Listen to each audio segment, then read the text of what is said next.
Il y a en France 3 échographies recommandées pour le suivi de la grossesse. La première se fait vers la fin du 3e mois.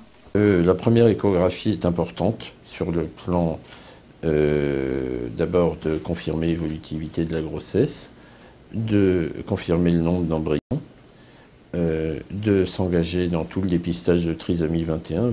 Et puis également, au premier trimestre, on peut déjà avoir une étude morphologique assez détaillée de l'embryon et avoir accès à un certain nombre de pathologies sévères. Et quand elles sont là, autant le savoir le plus tôt possible.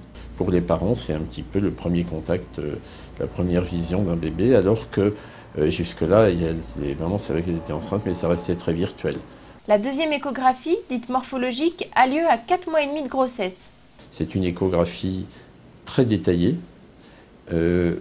avec le placenta, le liquide amniotique, le cordon, la croissance du bébé, et puis son anatomie. On aperçoit un petit bébé ici avec sa tête, le bout du nez, la lèvre supérieure, la lèvre inférieure, le menton.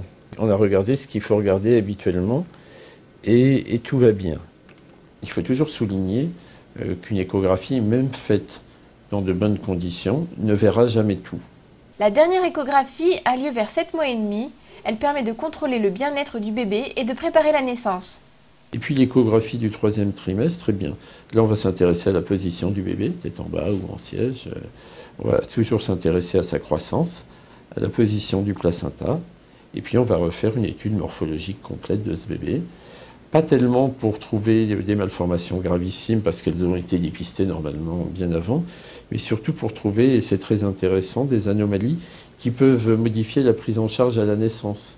Si les échographies sont parfois des examens un peu angoissants, elles sont aussi un merveilleux moment pour découvrir le futur bébé et se préparer à l'accueillir.